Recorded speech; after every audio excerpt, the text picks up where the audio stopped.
Get ready to hear the truth about America on a show that's not immune to the facts with your host, Dan Bongino. I mean, can you imagine a bigger news day? The whole thing now, the whole thing. We now know the big question about this whole Spygate thing. We now know the big question. We know the answers. It was all made up all the time, and the fake information was attributed to real people.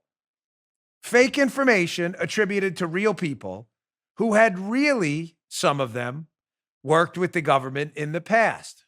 That is going to be the big scandal. I got that. I've got an update on more media shenanigans. You're not going to want to miss that. It's just a loaded news day, as always. Today's show is sponsored by ExpressVPN. Surf the web with peace of mind. Get a VPN today. What are you waiting for? ExpressVPN.com/Bongino. Welcome to the Dan Bongino Show. Producer Joe, how are you today? I am doing well and glad to be here among the real people. I know you are. Yeah. This is a genuine, authentic, small slice of Americana like nowhere else. It is. Ladies and gentlemen, it is such a stacked news day. I don't even know where to start. So let's get right to it. Today, show right, brought man. to you by our friends. And seriously, I have so much to do. It's loaded. Today's show brought to you by Helix Sleep, which makes a personalized mattress for you right here in America. Shipped straight to your door, free, no contact delivery, free returns, 100-night sleep shot. What else can you ask for? Come on. What else can you ask for? I have a Helix Sleep mattress. That's why I'm so jumpy today, because I slept like a champion tonight. If there was a champion of sleep, was I not snoring last night on my Helix mattress when Miss Parler walked in? It was kind of like that. To choose a mattress, Helix, they have a sleep quiz. That's why this is such a great mattress. That you complete, it takes just 2 minutes, and it matches you and your body type and your sleep preferences to the perfect mattress for you, not for someone else. Why would you want a mattress made for someone else? You a side sleeper, a hot sleeper, like I am. Helix has a mattress specifically for you and your unique tastes. Unique tastes. Spit it out. I took the quiz and was matched to the Midnight Lux Helix mattress because it's the best. It's like sleeping on a cloud. I love Helix, but don't take my word for it. Helix was awarded the #1 best overall mattress pick of 2020 by GQ, Wired Magazine, and Apartment Therapy. Just go to helixsleep.com/Dan. Take their 2-minute sleep quiz. They'll match you to a customized mattress for you for the best sleep of your life. Right now, Helix is offering an incredible $200 off all mattress orders for our listeners. Go to Helix, HELIX, sleep.com/Dan. That's helixsleep.com/Dan. Get up to $200 off your mattress order today. All right, Joe, let's go. Bell is back. Sometimes we have some technical difficulties. We got to get a manual bell by Joe. Kind of puts me in the mood. I need to get my horse blinders on. All right, so let's hammer this story first. This one is an interesting one. Before I get to the Spygate development, which is, I don't even like the term explosive. Let's just leave it at this. It's really, really good stuff. That's very fascinating. Okay, but before we get to that, interesting article at Legal Insurrection. Great one, as a matter of fact. The media, the media that lies, then lies about lying. And then when caught lying, lies about being caught about lying, and then goes on and lies about that. You know that media. Yeah, that one. They're oddly silent, the media, as virus case numbers are rising in Portland and Seattle by the great Stacey Matthews, Legal Insurrection. Article will be up in the show notes today. Please check it out. Fascinating. Which, again, quadruples and quintuples down on my point that, what, Joe? The media only cares about the coronavirus when the coronavirus doesn't impact their pre-existing more important narrative. And their pre-existing more important narrative now is there's street chaos everywhere and it's Donald Trump's fault. Don't stop it. Shh. Let's keep it going. The chaos till after the election. And then after the election, there'll be no chaos anymore. It'll all disappear because the media won't cover it at all. So just to be clear, the media, the lib media, to be clear, is enjoying this street chaos because they think it's a damaging political narrative to Donald Trump. You tracking? It's not. That Trump is trying to stop it. It's actually working in his favor, but no one's ever accused the media of being smart. But so you understand here, they think they can leverage this street chaos into an election victory for Joe Biden by saying, look, the country's in flames because of Donald Trump. So they don't want it to stop.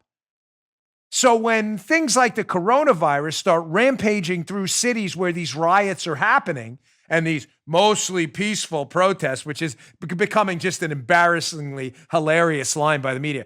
Only 17 stabbed in a mostly peaceful protest last night, Joe.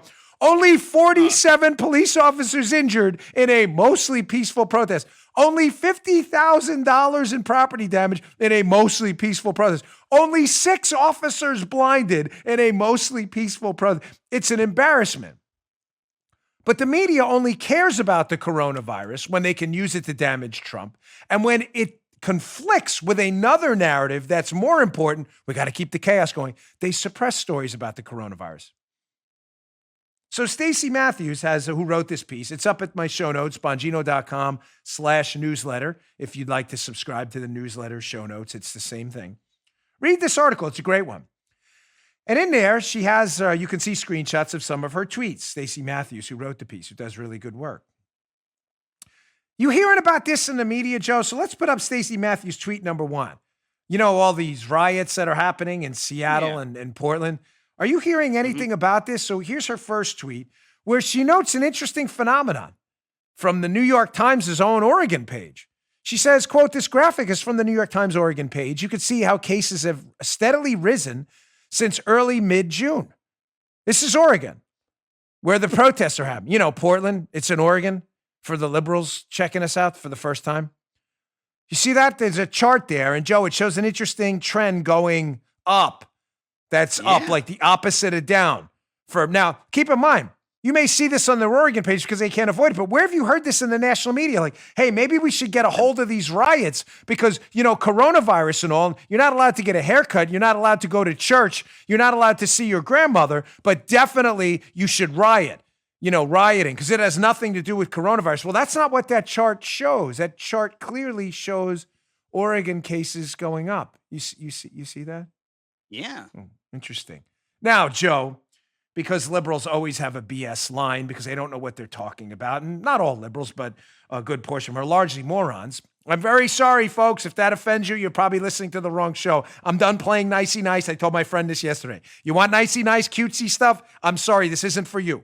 I don't mean to offend anyone. I love having people here. I love my audience. But this show, we're done nicey nice time. Nicey nice time, go to a different show. I'm not the nicey nice guy. That's a different guy who's not me. You know, Dan Bongino, that's the not Dan Bongino. But knowing liberals and their lies and media hacks who lie about lying and then lie about knowing they got caught lying, what do you think their line will be, Joe? Well, those are just cases in Oregon, Dan. Yeah. Oregon, not Portland. Portland's, you know, a small place in Oregon. Oregon's a rather large state. Okay, well, Stacey Matthews did that too because, you know, you always have to be prepared for liberal stupidity. Here's tweet number 2. This graphic, also from the Times Oregon page, shows that the case breakdown by individual counties. Over the last 7 days, the counties with the highest number of total cases are, forgive me if I'm saying this wrong, Multnomah, I'm sorry, Portlanders, where Portland is located, and Washington, which is next to the county where Portland is located. Again, you have to prepare always, Joe, for liberal stupidity. They'll say, well, yeah, cases in Oregon are spiking and protests are in Oregon, but we don't know if it's attributable to that exact area in Portland. No, it is. That's where the most cases are, in that county where Portland is. Do you see that? You know, charts. Liberal. We believe in science. You do? You believe in data too? You know, liberals, the science party, right? The science party told you there's 7,426 genders. That thinks the coronavirus doesn't impact people in protests, but will definitely spread in your church, especially if it's a Christian church. That, you know, those guys, the science guys, you know why I laugh at these idiots? Because they're not, this is real. They really do want you to believe they're the party of science, despite science absolutely destroying their stupid narratives. You haven't heard about this, have you? About how the virus is... We did hear something. That's right. We did hear something. That's accurate, Joe. We haven't heard that effect at all. That is the crickets you're hearing from the media describing the explosion in cases around the riots in Portland. You may say, because again, you have to know liberals, folks. Liberals are liars. That's what they do. Not all of them, but a good swath of them are just liars. They'll say, well, that's isolated to that one area because of like aliens or something, whatever. More on that tomorrow, by the way. Right? I have no time today. So Yeah. Well, let's go to Seattle, where some more riots are happening. And again, Stacey Matthews' Twitter feed, which is really great on this. Here's another graphic from the Times Washington State page showing the rising case numbers in the state of Washington. You know, Washington, libs, where Seattle is. And in case you're listening on audio only, it's not complicated. The cases are going up. Again, for the liberals on the radio dial listening and listening digitally, that means the opposite of down. Means coronavirus cases are rising. Now, you may say, well, maybe they already forgot about the Portland example.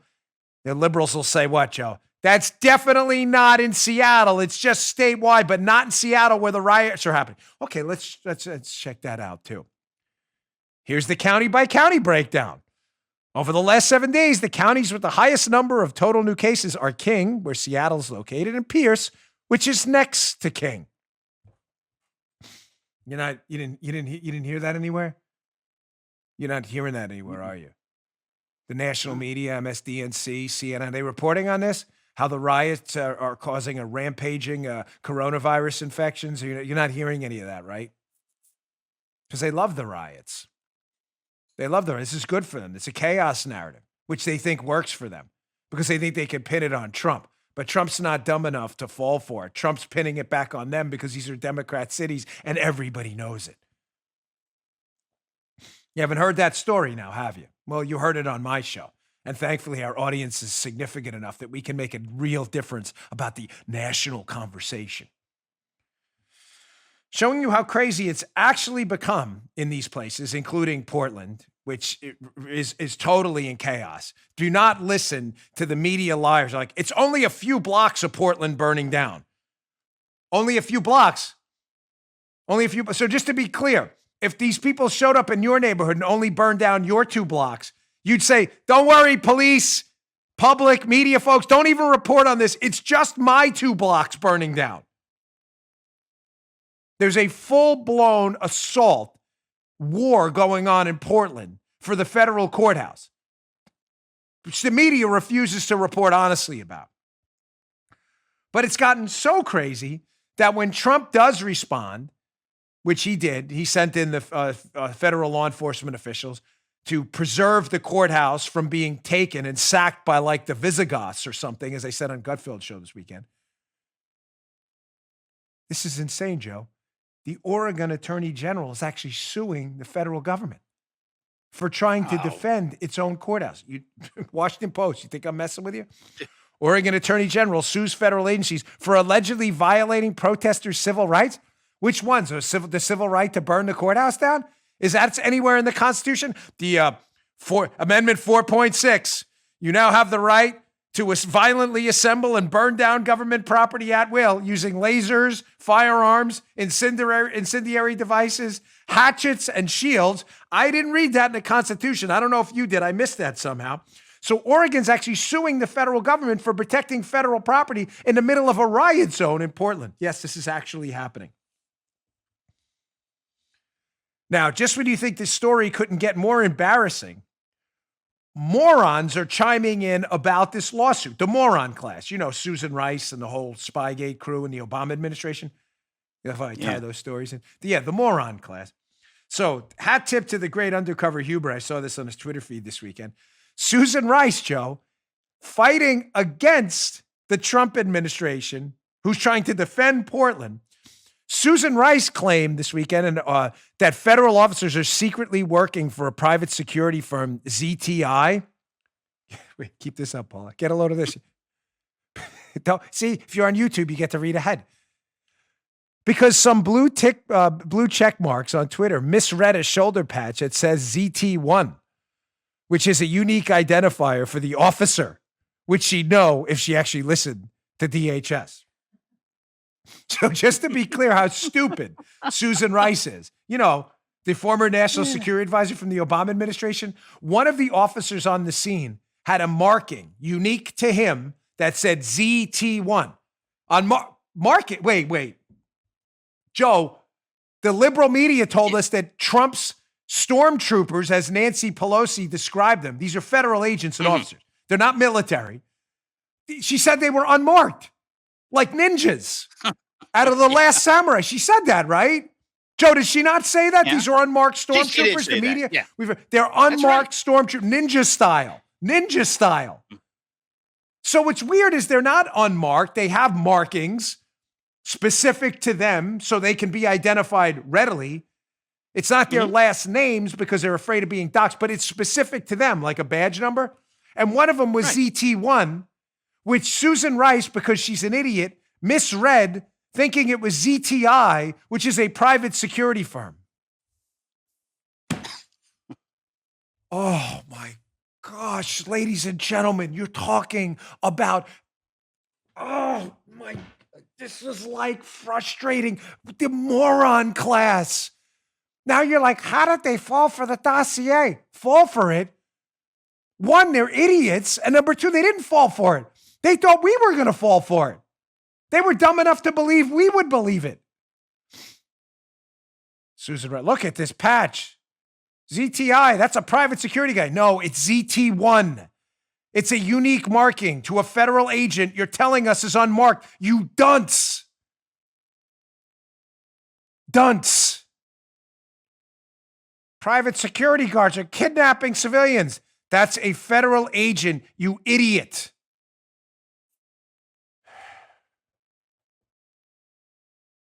Can this get worse? It always gets worse. Hat tip again, the great Undercover Huber. Great account to follow on Parler and Twitter. So the lawsuit filed by the moron Attorney General, Ellen Rosenblum, in Oregon, because she wants her city to burn down, apparently. In the lawsuit, they use videos, Joe. Paula, before you put this up, I see you on the, you got to listen. This is funny. The Oregon Attorney General used a bunch of videos, Joe, to show that these federal agents who Susan Rice thought were private security that weren't because she can't read a marking she said was unmarked. They use videos, the Oregon Attorney General. They use videos of people being kidnapped off the streets by the private security firm that wasn't a private security firm. They actually showed the videos to the court. This is from the actual lawsuit. Hat tip again, Undercover Huber, for pointing this out. Footnote in the lawsuit. The state initially included a third example talking about these videos, but it withdrew that video because it recorded events that occurred in San Diego. What? What?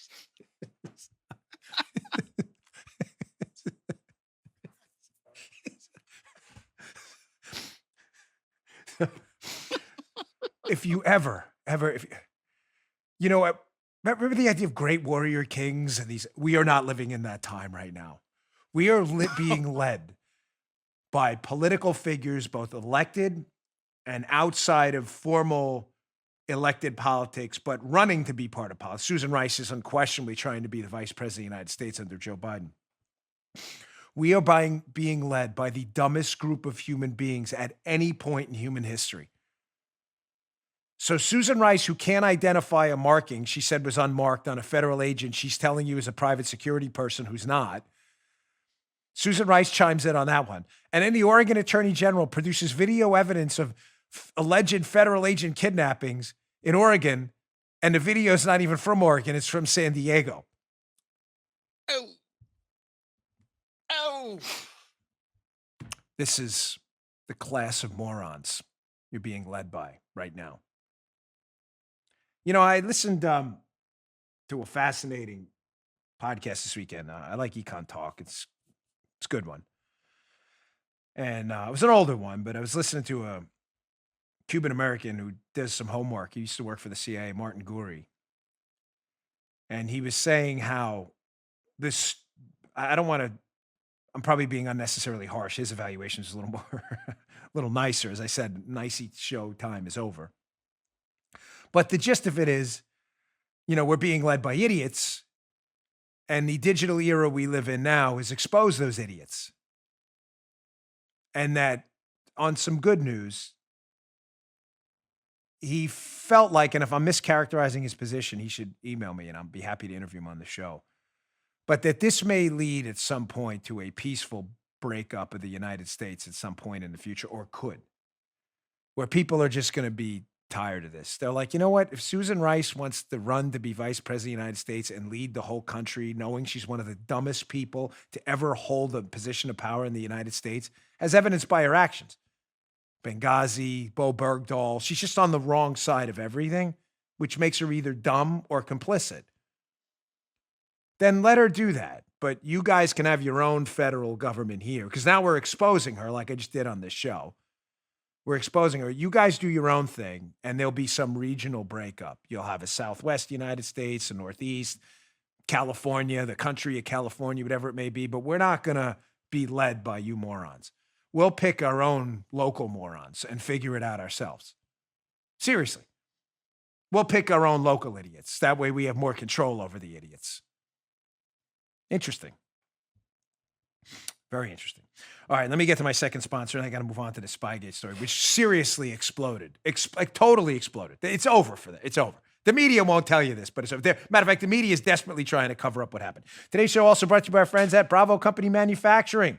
Listen, when our founding fathers crafted the Constitution, the first thing they did was ensure the right of an individual to defend themselves without being limited by the government. You know how strongly I feel about this. Ladies and gentlemen, if you're going to buy a firearm, buy from Bravo Company Manufacturing. Their rifles are the best in the business. Now, you know, they always tell you in advertisements, don't say what a company isn't, but in this case, it matters. Bravo Company Manufacturing manufactures life-saving equipment. Please understand that. Their rifles are designed to defend your life. God forbid it's at risk, you or the life of your family. It is not a sporting arms company. If you want a hunting rifle, there's a lot of great companies that do that, but that's not Bravo. They build life-saving equipment to the highest standards possible, assembled by hand, right here in Heartland, Wisconsin, in America, to a life-saving standard. They've always put their people before their products. Their rifles are the finest in the business. I have 2 of them, and I love them. On point every single time. Precision accuracy. BCM knows that making reliable, life-saving tools is their mission. That is their mission. Go check them out today. Learn more about Bravo Company Manufacturing by heading over to Bravo Company, M like Mary, F like Frank, G.com. That's BravoCompanyMFG.com, where you can discover more about special offers they have coming up. They're incredible, unbelievably good products and upcoming news. The best rifles and firearms in the business. BravoCompanyMFG.com. Check it out. Also check out their YouTube channel. Important. YouTube.com/Bravo Company USA. YouTube.com/Bravo Company USA. The best in the business. Hands down. All right. So you may again be saying to yourself, how could this Spygate story possibly get any worse? Oh, ladies and gentlemen, it has. Let's get right to it. So the New York Times, which is an embarrassing rag, cornucopia of stupidity populated by discredited collusion hoaxers with no careers left to speak of anymore. You know, Charlie Savage, Adam Goldman, the other ones who history is going to laugh at these idiots who just propagated all the Spygate myths in an effort to gaslight you. So instead of giving up on this thing and finally admitting they lied to America, there was no reason to spy on the Trump team. The Trump team was spied on. They had nothing to base it on, and that they took part in actively promoting propaganda used to do it. They're doubling and tripling down. So backstory before I show you this New York Times headline, because it's important. Christopher Steele, who wrote the fake, the dossier, had attributed the information to a PSS, a primary subsource. In other words, Steele puts together a dossier, says, I got all this information from this guy. Who that guy was a mystery to many outside of a limited few groups of people, a limited group of people I correspond with. They knew who he was a long time ago. But who that primary subsource was a mystery for a long time. You tracking me? Primary subsource allegedly feeds information to Steele. Steele gives it to the Clinton campaign. They use the information, the FBI, to spy on Donald Trump. We now know. Right with you. Mm-hmm. Right with you, brother. We now know who that primary subsource is. Was he a Russian? A Russian in Russia connected to Putin in his inner circle, as was claimed by so many in the media? A sensitive source? No, he was a guy down the street from the White House and the Brookings Institute. A think tank. Yeah, a left-leaning liberal think tank. Wait, Dan, Steele said he got this information from high-level sources inside Putin's circle. No, they were inside a building a mile away from the White House. So now, instead of the New York Times, again, which advanced all this BS forever, high-level information, Trump's colluding with the Russians. We got it, folks. We got the big story. We're giving Pulitzer Prizes for this. It's hilarious. They were giving Pulitzers.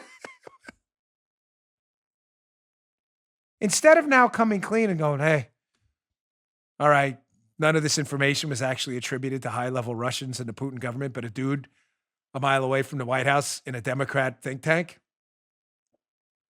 The New York Times is now mad at you.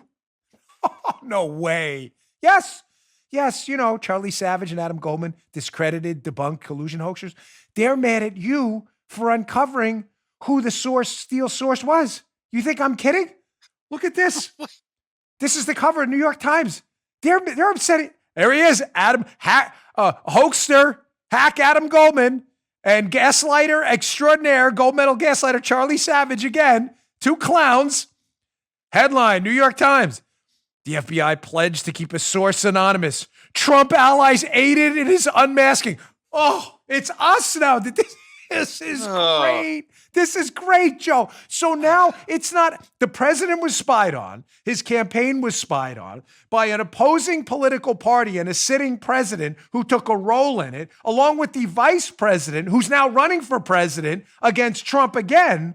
And yet, all of this stuff, this spying scandal run by this group of clowns, Obama, Biden, Clinton, and others, the DNC and elsewhere, God forbid we trace it back to one person who says it's all a lie. And the real scandal is that we traced it back to the person.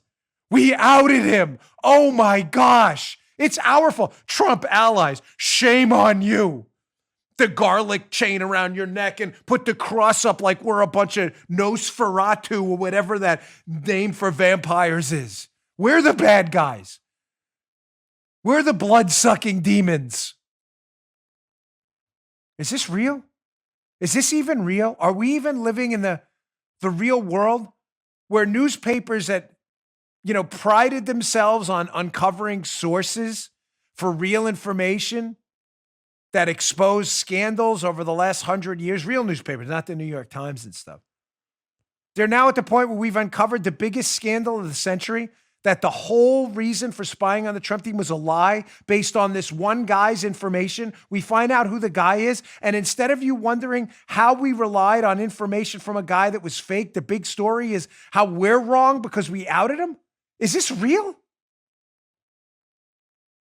It gets even worse. By the way, Adam Goldman and Charlie Savage are an absolute disgrace to journalism. Folks, I'm not kidding when I say this. I know it's become slightly personal at this point because of the damage they've done to this country, real damage. These journalists have printed lies for years, have done significant damage to this country, debunked, discredited lies. They just won't stop. I'm warning you, do not trust anything they print, anything.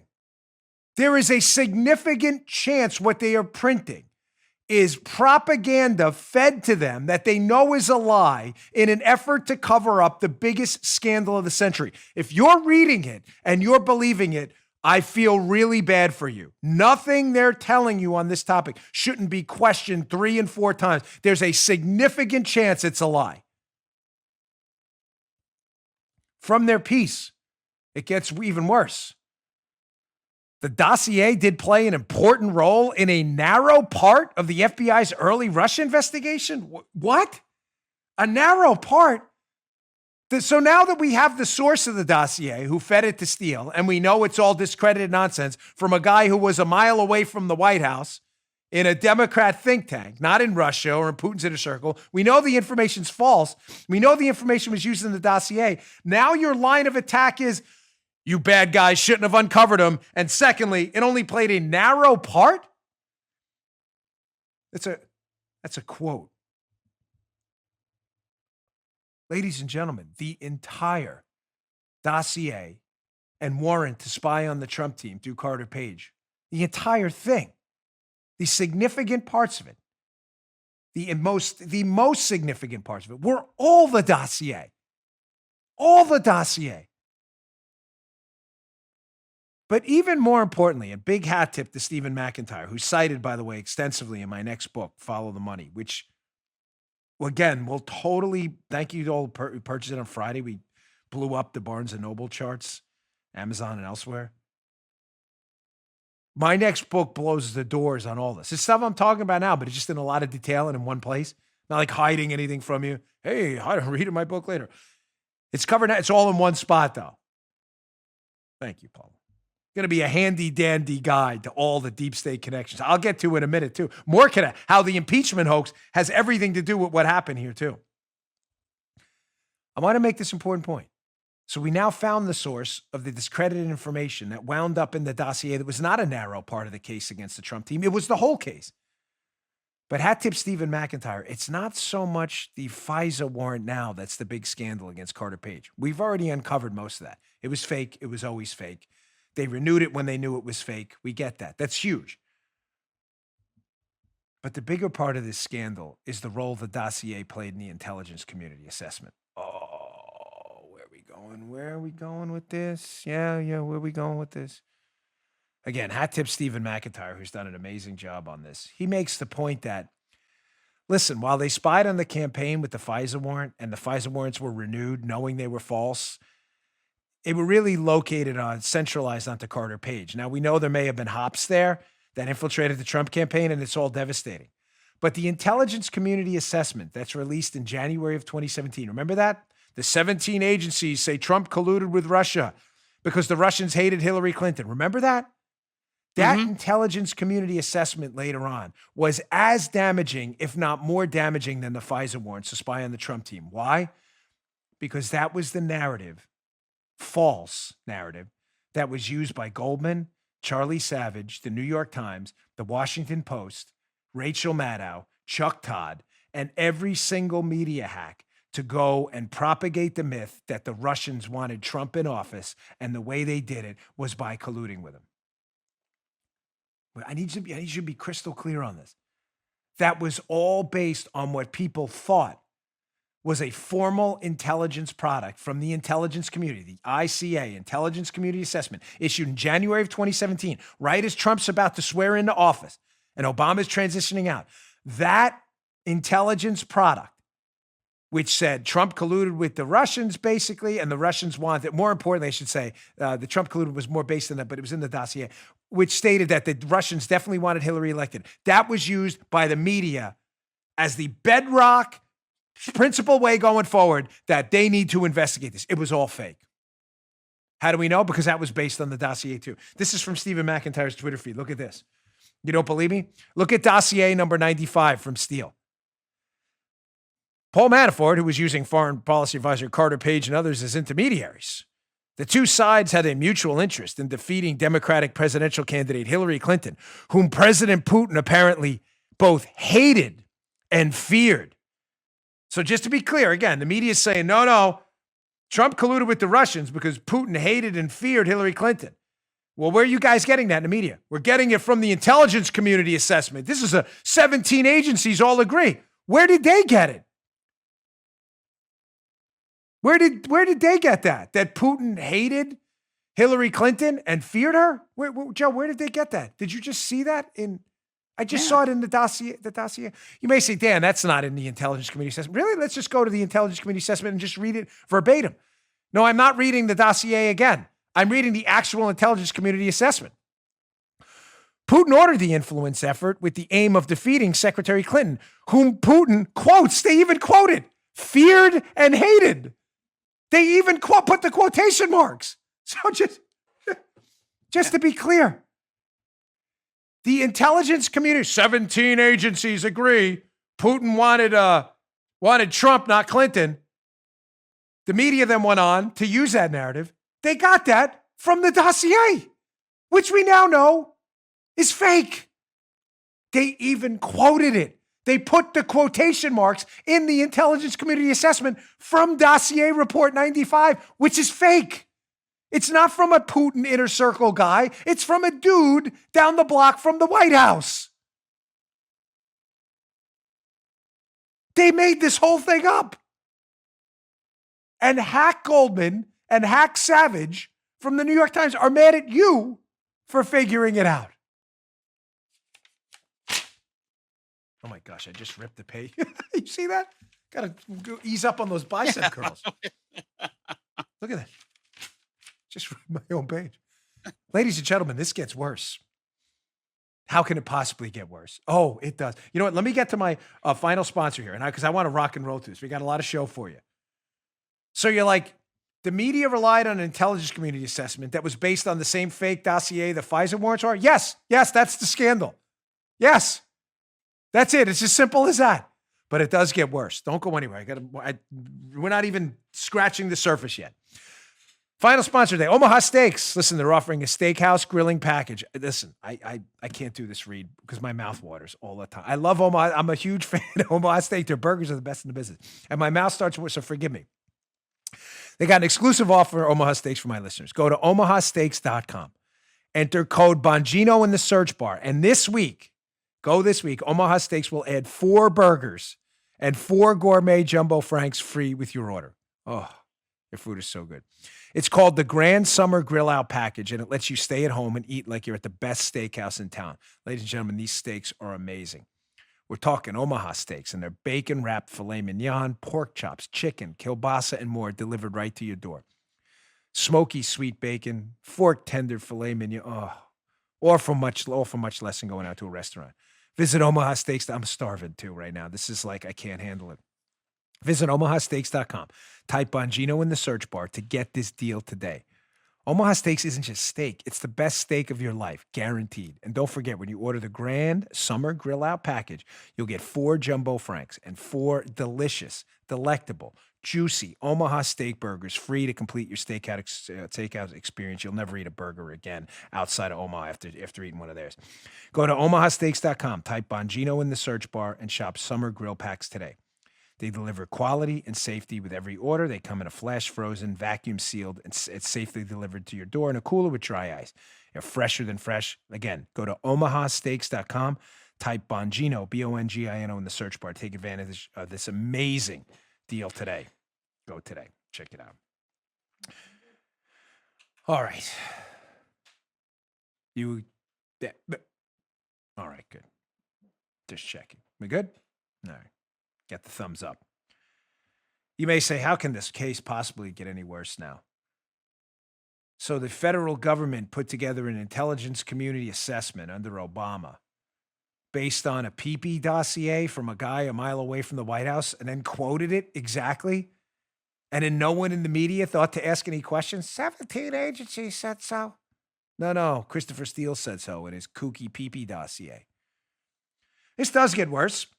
This is a little bit of a long clip, about 2 minutes, but it's worth your time. This was Devin Nunes, great congressman from California, on Maria Bartiromo's fantastic show this week on Fox, talking about some key takeaways from what this guy in the Brookings Institution, which is about, don't they have an office like a mile or so, maybe 2 miles from the White House?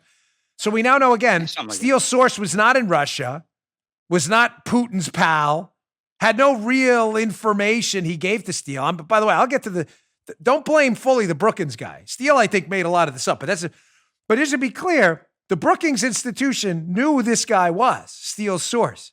It's a think tank. And Devin Nunes says there's some really interesting things going on with the Brookings Institution. Check out this clip, and on the other side, I'll tell you the really strange connections between them, the impeachment hoax, and Spygate. Check this out. Our investigation continues, Maria, and I would I think, draw your viewers' attention to something that happened last week. So we've known that Steele supposedly had these sources. We've long speculated and a lot of times joked that Steele basically made this stuff up, that he supposedly had 6 sources. And what's happened is as things have been declassified, and also there was a court case involving Steele in London on Monday, where we now see direct links between the Brookings Institute leadership and the creation, possibly, of the Steele dossier and the dissemination of the Steele dossier. So at the time, we now know there were text messages back and forth with one of the, it's basically the leading center-left institution here in our nation's capital. It has a number of fellows. They focus on national security. I think they have real questions that need to be answered here about what on earth was the president of Brookings doing, texting back and forth to Steele. Why was he accepting the dossier? There's a lot here. Then You also have to, let's not forget, for the last 4 years, Brookings also was the cheerleader for the dossier. So they were out there defending this dossier. They have this like kind of fake group called this lawfare group that's been out there, and on a daily basis, all they were there for is, number one, to attack House Republicans in our investigation. 4 years running, by the way. They got everything wrong, and they always were defending one thing. They were always defending the dirty cops. So you have the former president of Brookings. Now you have this group that was stood up that's sitting there cheerleading on the dirty cops. They've got a lot to answer for, and we also don't know, are any of Steele's sources, were they related somehow to Brookings? I think Brookings needs to answer those questions. Joe, do you have the Nunes translator handy? Yeah, here we go. Initiating Nunes translator, Dan. Thank you. We haven't used that in a while. My job here, because Devin Nunes won't reveal classified information because he has some dignity, unlike Adam Schiff and others. He's a real congressman, My job here is to translate for you what Nunes is actually telling you. Let me just sum it up in a sentence here. The information they used to spy on the Trump team and for the intelligence community assessment, which made allegations of treason, was fake, but it was tagged to real people in the Brookings Institution. How did those people in the Brookings Institution make contact with Steele? How did they know to? Were some of the people Steele was using as sources, were they classified intelligence community sources that had worked with intelligence communities before? How did Steele find them? You think they just met up over tea and crumpets and accidentally bumped elbows in a Starbucks? Oh, hey. Oh, I'm Christopher Steele. Hello. I'm a sensitive source for the Central Intelligence Agency. Really? Yes, I am. Can we talk about Donald Trump? Yes, we can. I know things about Donald Trump. What a coinky-dink. How did that happen? We're always a few months, not years ahead of this. Some of this stuff's in my initial book, Spygate, which we wrote 4 years ago. But how is it that information we know is fake, the dossier information, is attributed consistently to real people? The Brookings guy and other people, Sergey Milian and others. And yet the information's fake, and the real people it's attributed to, most of the time, Joe, say, I didn't say that. That's just totally made up. Was it always made up from the start? Made up by people working within the Obama administration and the Clinton campaign who fabricated the whole thing, told Steele to tag it to real sources. Those real sources were real informants for the Central Intelligence Agency, intelligence agencies overseas and elsewhere. How did they get the names to tag it to? Oh, boy. Are you picking this up? I got to be careful here, but are you picking up what I'm putting down? Yeah, that the names of these intelligence sources were classified. There's a good chance Steele did not know them. Someone gave them to Steele. Classified sources who Steele said, that guy said it. And then when they interviewed the guy, he said, I didn't say that. Who told you that? What was Brookings Institution's role in this, being that one of the primary sources Steele used had an affiliation with the Brookings Institution, a left-wing think tank? Who was the president of the Brookings Institution at the time this was all going down?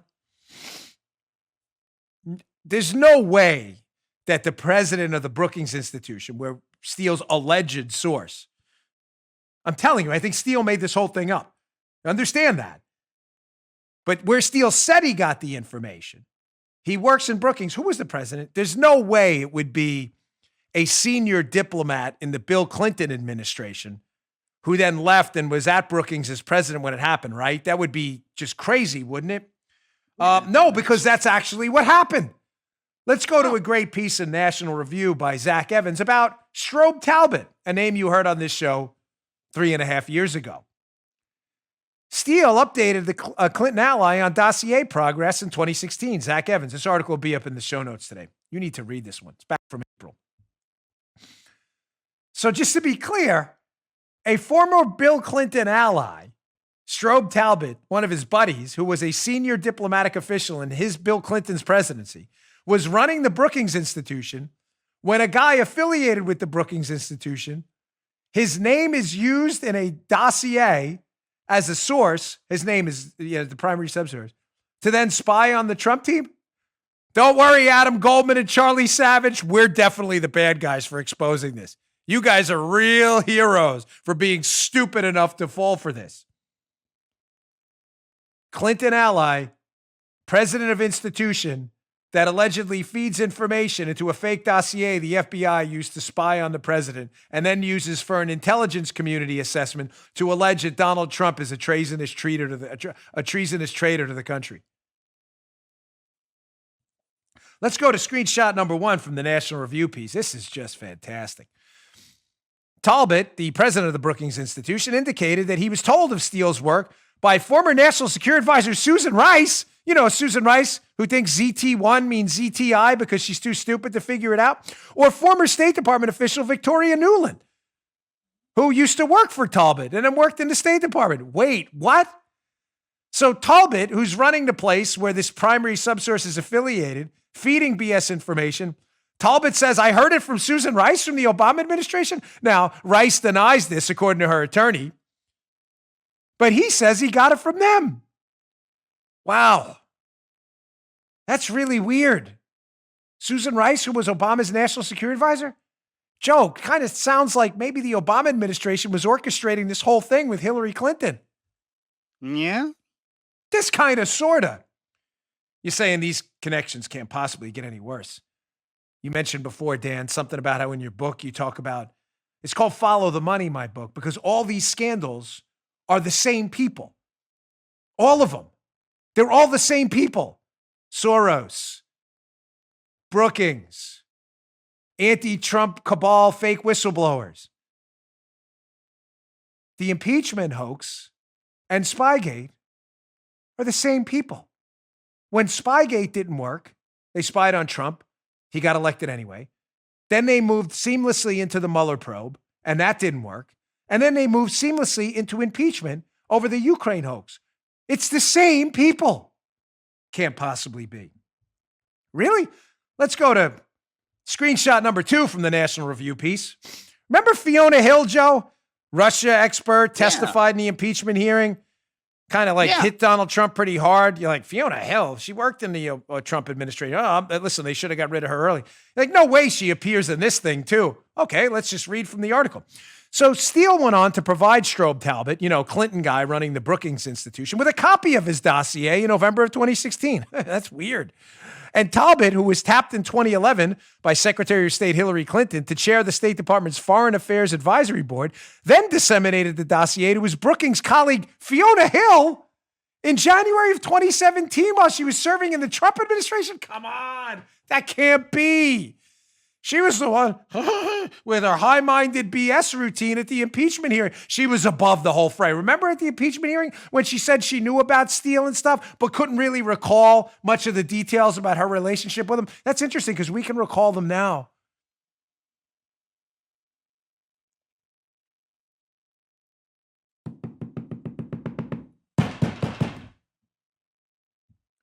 So Fiona Hill, who testifies in the impeachment hearing against Donald Trump about the fake quid pro quo that never happened. Who else was there? Oh, remember that other guy? What was his name? David, he's in my book too, whose wife was on an email chain with Victoria Nuland. Remember that guy? His wife was on an email chain with Victoria Nuland about things in the dossier. Remember that? Remember the fake whistleblower who started the whole thing? Yeah, that guy? Yeah, the fake whistleblower? The fake whistleblower who started the whole thing is on the record meeting with a Ukrainian lawmaker whose trip was funded by a Soros group to the United States Ukrainian lawmaker who meets with the fake whistleblower? She met with some of the same people involved in the Spygate scandal on that same trip. Oh, yeah, David Kramer, who worked for McCain, who was alleged to have passed the dossier off to the FBI. Remember him? So Ukrainian lawmaker met with that guy, met with Alexandra Chalupa, who was working with Ukrainians to spread misinformation about Manafort and others. And she also meets with the fake whistleblower while people testifying in the impeachment scandal started by the fake whistleblower. The same people are dealing with people at Brookings who are passing around the dossier. It's the same people. There's another screenshot, by the way, from this piece, the National Review piece. You're like, these connections can't possibly get any worse. No, they do. Strobe Talbot, Brookings Institute's guy, his brother-in-law, Cody Shear, who's a Clinton lieutenant, by the way, also disseminated his own dossier, alleging basically the PP stuff.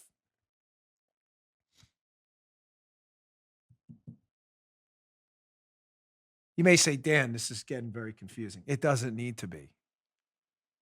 The exact same people who were making up the fake information in the dossier used to spy on the Trump team and later used to produce an intelligence community assessment used by the media to claim Trump was a traitor, guilty of treason to this country, and that the Russians wanted Hillary to win.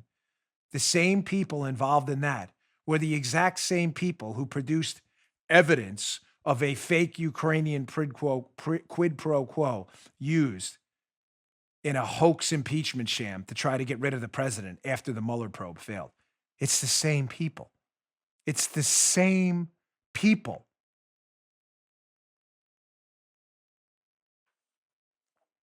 Who was marshaling all this, ladies and gentlemen?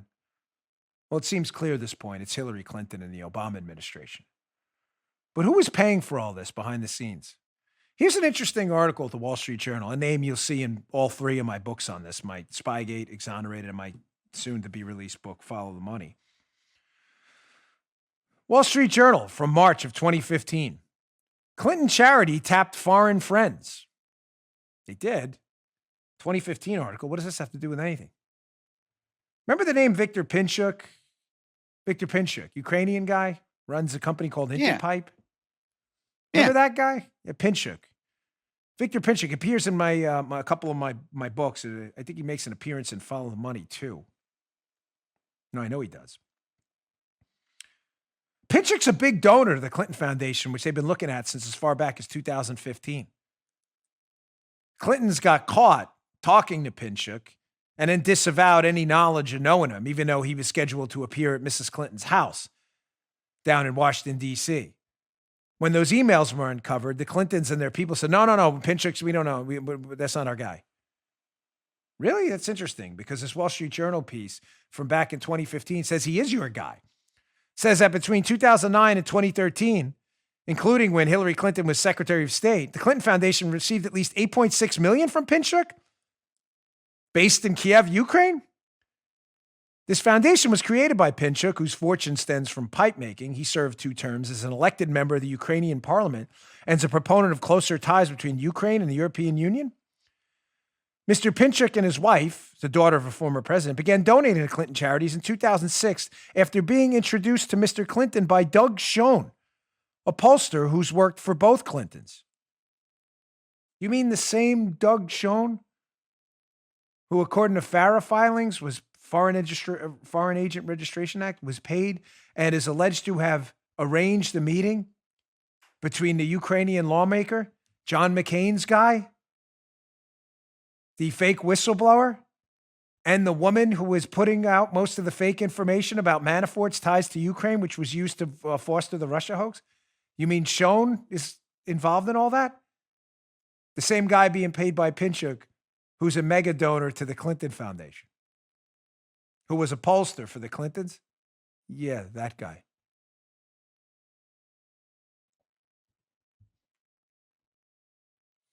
They all know each other, folks. Let me just sum this up for you because it's important. The dossier was fake. It was always fake. When the media ran with it and it didn't work, they used Bob Mueller to try and scare Trump into an obstruction charge. That didn't work. Trump didn't play into his trap. Then they started a fake impeachment hoax based on a phone call and a quid pro quo that never happened, using the exact same people who were involved in the Spygate hoax. And the most damaging part of this whole thing is the intelligence communities that put out this intelligence community assessment saying that Putin hated and feared Mrs. Clinton, literally quoted from a dossier everybody now knows is fake because we've tracked down the source, who was affiliated with a Brookings Institution run by a Clinton guy who's now said it's fake, and he didn't say any of that.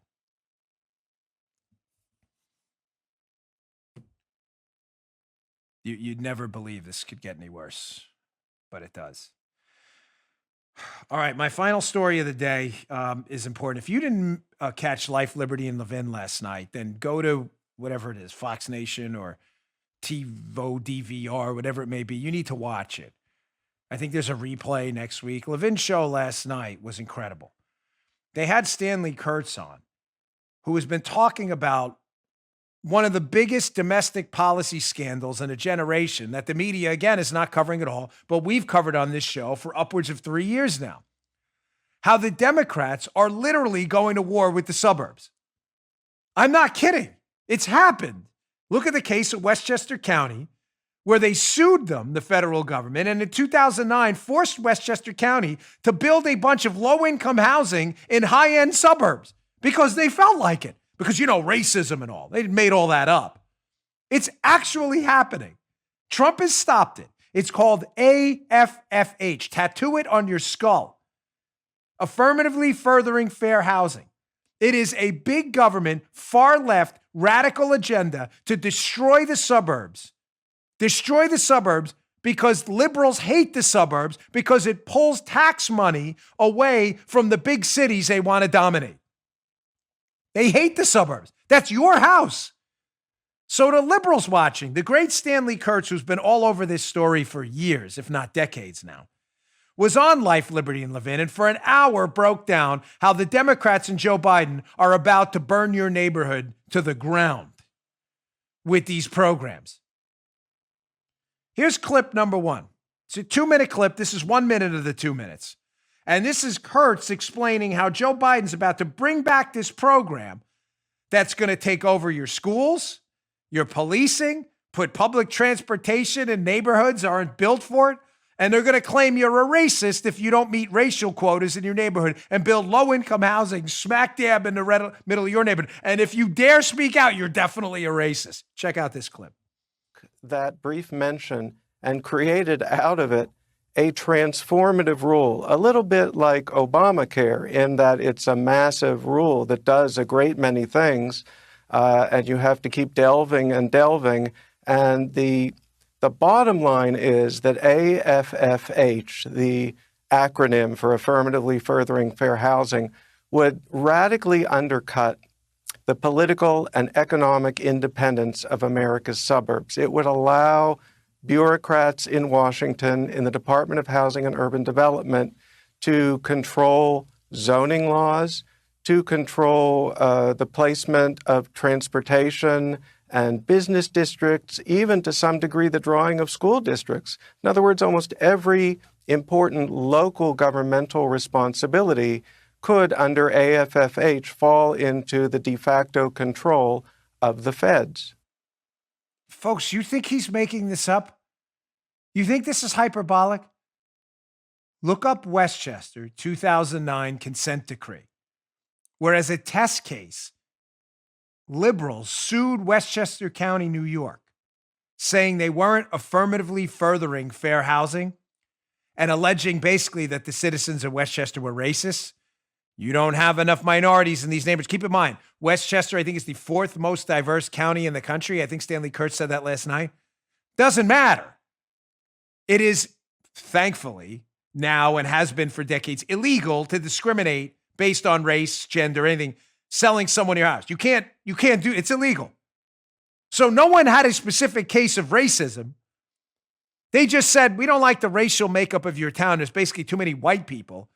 So we're going to sue you.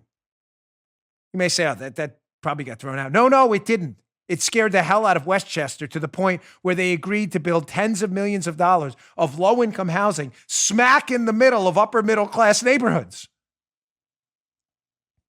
It's not coming to my neighborhood, AFFH. It already has.